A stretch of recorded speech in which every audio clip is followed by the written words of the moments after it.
Shalom, kita akan melanjutkan yang minggu lalu tentang Injil-Injil dalam kitab yang ada di Alkitab. Kali ini kita akan bahas dari kitab Yosua. Kitab Yosua ini terkadang disebut Pentateuch, juga kadang disebut juga kitab sejarah. Nah, dari awal sampai akhir kitab ini rumusannya diulangi, yaitu Tuhan memberi Israel dan mewarisi Israel. Yang jadi sorotan bukan pada teladan moral dari Yosua atau prinsip-prinsip perilaku yang tidak lekang oleh waktu, melainkan pada pemenuhan janji historis Tuhan. Bahkan nama Yosua itu artinya Tuhan yang menyelamatkan. Ini menunjukkan dirinya sebagai pahlawan sebenarnya dalam cerita tersebut. Dan Yosua ini adalah kisah kasih karunia. Perjanjian kemurahan Allah dengan Abraham dalam Kejadian 15 mencakup janji-janji penting, termasuk tanah dan bangsa yang bersifat sementara atau tipe atau awal dari sesuatu pola, dan warisan abadi bagi semua bangsa melalui keturunannya, yaitu Yesus Kristus itu sendiri, atau realitas yang jadi tujuan dari tipe tersebut, yang runcing seperti yang katakan di Galatia 3 ayat yang ke-16. Galatia 3 ayat yang ke-16.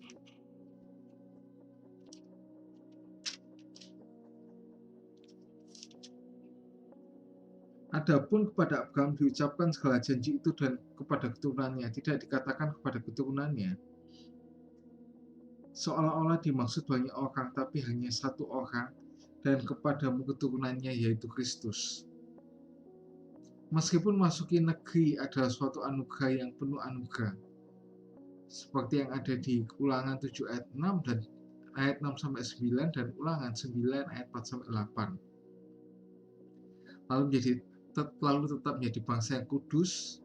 Allah bergantung pada ketaatan Israel terhadap perjanjiannya.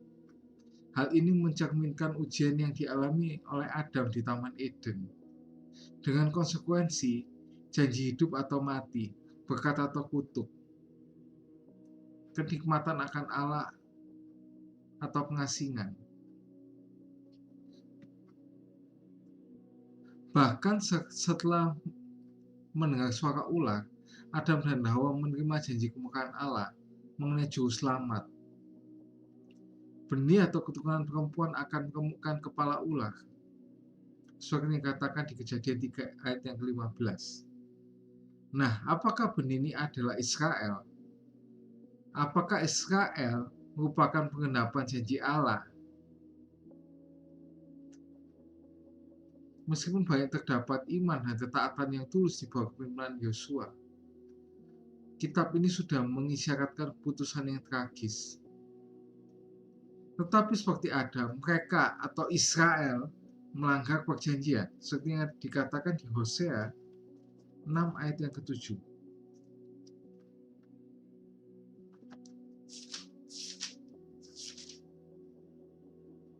Tetapi mereka itu telah melangkahi perjanjian di Adam. Di sana mereka telah berkhianat terhadap aku. Bangsa Israel merupakan benih utama dari janji Allah, melainkan bukanlah benih utama dari janji Allah, melainkan merupakan Allah untuk menyediakannya.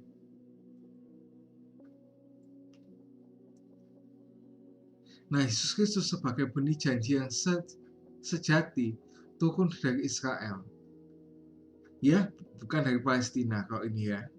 Yesus itu dari Israel. Dari Israel yang dulu ya, bukan Israel yang sekarang yang barbar itu ya. Bukan ya, beda ya. Beda, jangan disama-samakan dengan Israel yang sekarang. Israel dulu sama Israel sekarang beda ya.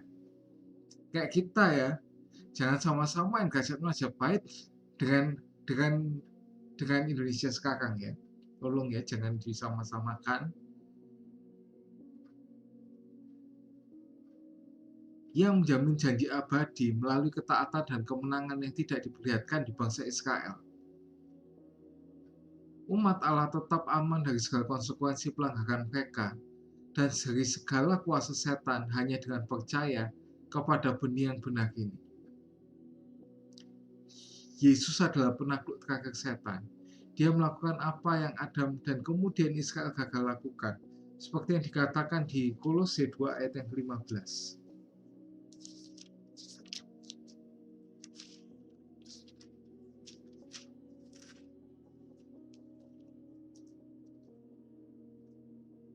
Kolose 2 ayat yang ke-15. Ia telah melucuti pemerintah-pemerintah dan penguasa-penguasa dan menjadikannya tontonan umum dalam kemenangannya atas mereka.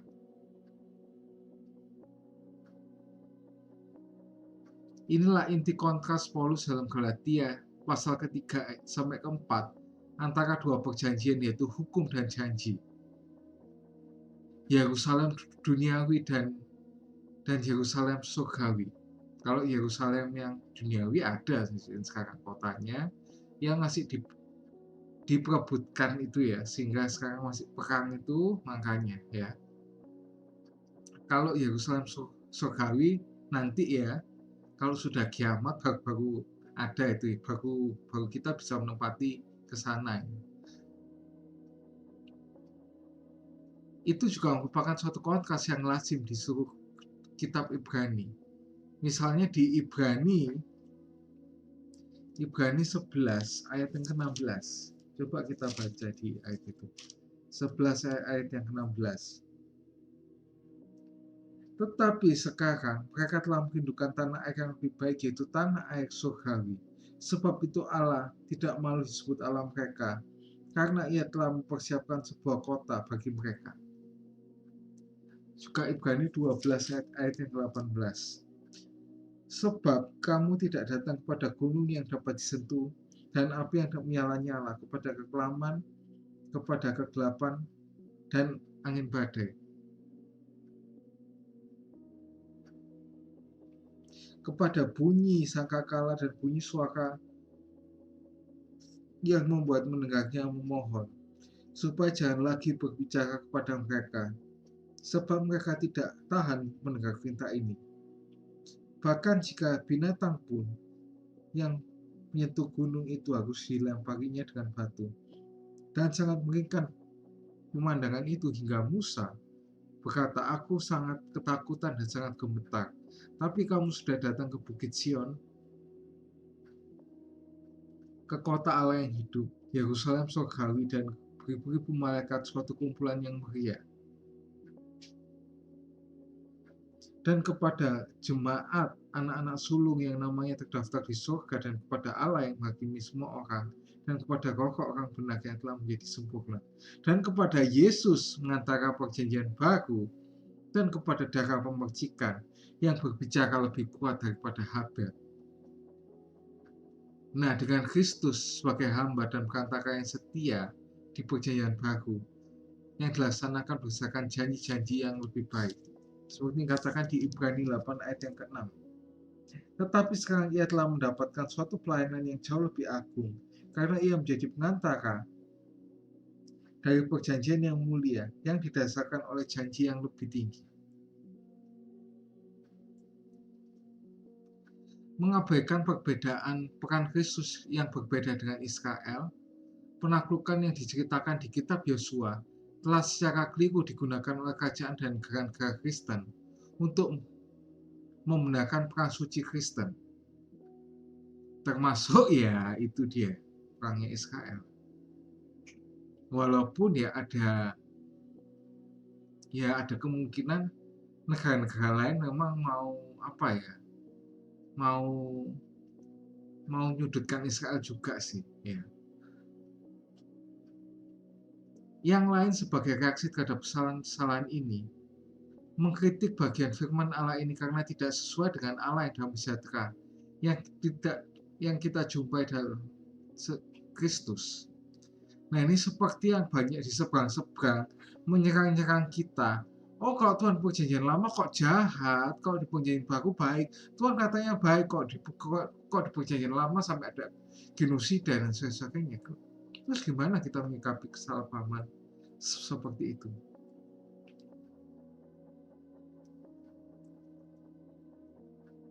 Nah, yang pertama, kita harus menyadari bahwa kisah Yosua bukanlah suruhan cerita tentang tujuan perjanjian Allah. Ada kemajuan dalam rencana Tuhan yang hanya bisa kita lihat dari sisi salib ini. Kalau orang nggak melihat dari sisi salib itu, nggak bakal bisa. Ya kayak sekarang tuh banyak orang-orang ya yang itulah, yang banyak komen-komen yang cuma sekedar mempertahankan imannya tanpa tanpa mengerti hal ini. Nah, sebagai penggenapan janji Abraham mengenai keluarga sedunia di dalam Kristus, gereja perjanjian baru berbeda dari semua negara geopolitik. Kristen tidak ada hubungannya sama politik ya, kecuali politik yang ada di surga. Beda loh ya. Allah kini tidak menyalurkan aktivitas penebusannya melalui suatu bangsa seperti yang diperlukan pada masa Israel di perjanjian lama. Anugerahnya yang umum, anugerah umum itu bukan anugerah keselamatan, tapi anugerah yang dikasih ke semua orang. Yang kini lebih nyata mencakup orang-orang yang beriman dan juga orang yang tidak beriman. Seperti dikatakan di Matius 5 ayat 43 sampai 48. Matius 5 ayat 43 sampai 48.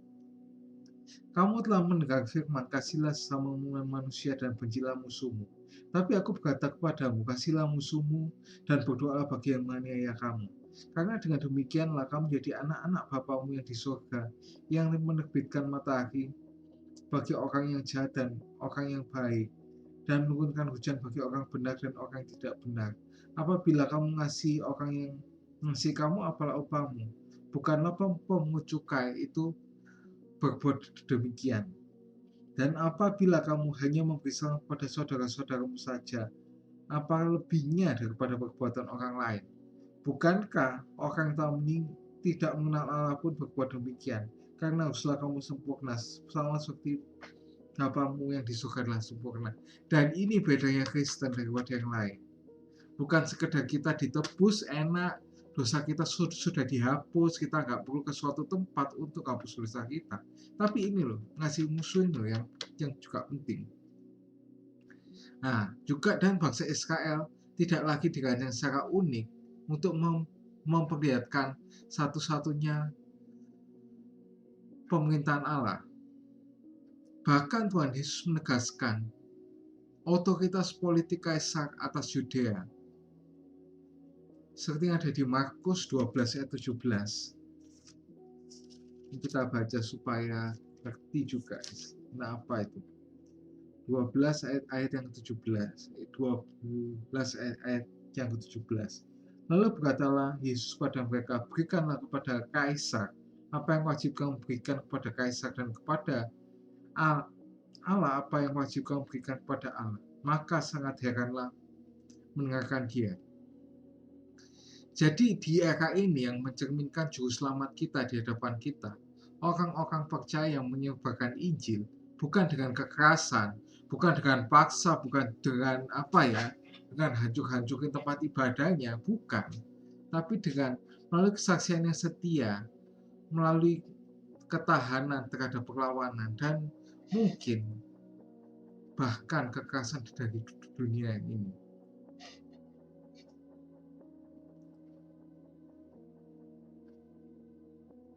Seperti mata-mata yang diutus Yosua ke Yeriko, para rasul merupakan kekuatan terdepan dalam tujuan penaklukan Allah. Namun, cara penaklukan mereka sangat berbeda. Yesus menegur Yakobus dan Yohanes karena ingin melakukan perang suci terhadap orang Samaria yang menolak Injil. Seperti yang ada di Lukas 9 ayat 51 sampai ke-56. Itu seperti apa ayat ceritanya. Ketika hampir genap waktunya Yesus diangkat ke surga. Ia mengarahkan pandangannya untuk pergi ke Yerusalem, dan ia mengirim beberapa utusan mendahului dia. Mereka lalu pergi ke suatu desa orang Samaria untuk mempersiapkan segala sesuatu baginya. Tetapi orang-orang Samaria itu tidak mau menerima dia, karena perjalanannya menuju Yerusalem. Ketika dua muridnya Yakobus dan Yohanes melihat hal itu, mereka berkata, "Tuhan, apakah Engkau mau supaya kami menyuruh api turun dari langit untuk membinasakan mereka?" Akan tapi ia berpaling dan menegur mereka. Lalu mereka pergi ke desa yang lain. Misi mereka adalah memberitakan Injil Kerajaan Kristus, bukan untuk memenangkan suatu bangsa dengan perang. Tuhan Yesus juga memberikan instruksi serupa kepada 72 orang tersebut untuk memenuhi misi mereka, bukan dengan paksaan, namun dengan berkhotbah atau melakukan penginjilan dengan kasih. Seperti ada di Lukas 10 ayat yang 12. Itu bisa dibaca sendiri karena banyak. Dan memberi mereka kuasa untuk menginjak ular.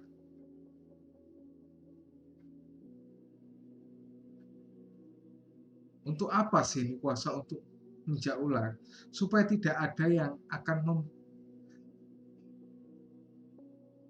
membahayakan mereka. Seperti yang ada di Lukas 10 ayat 19. Sesungguhnya aku telah memberikan kuasa kepada kamu untuk menginjak ular dan kalajengking, dan juga kuasa untuk menahan kekuatan musuh sehingga tidak ada yang akan membahayakan kamu.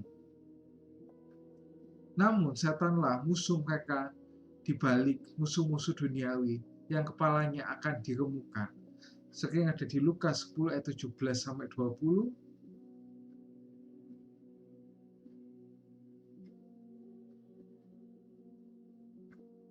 Dan juga kita lihat di Roma 16 ayat yang 20, kita baca dari situ aja. Roma 16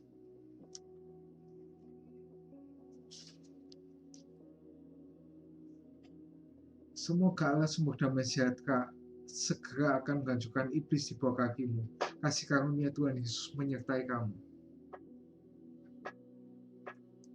Tuhan masih memiliki otoritas fisik dan spiritual untuk melakukan apa yang Dia inginkan bagi seluruh dunia ini. Jadi jangan batasi kuasa Tuhan. Dia melakukan apapun, baik dia melanggar HAM atau bukti kemanusiaan pun, jangan dilarang. Karena Tuhan yang punya semuanya. Nyawa pun nyawa semua orang yang ada di dunia ini itu punyanya Tuhan semua kok. Jadi Tuhan mau ambil kapanpun ya terserah juga. Walaupun itu melibatkan anak kecil dan wanita dan juga lansia. Bukan berarti ya ini mendukung genosida. Tapi kalau Tuhan yang melakukan ya sudah gak ada kesalahan apapun ya.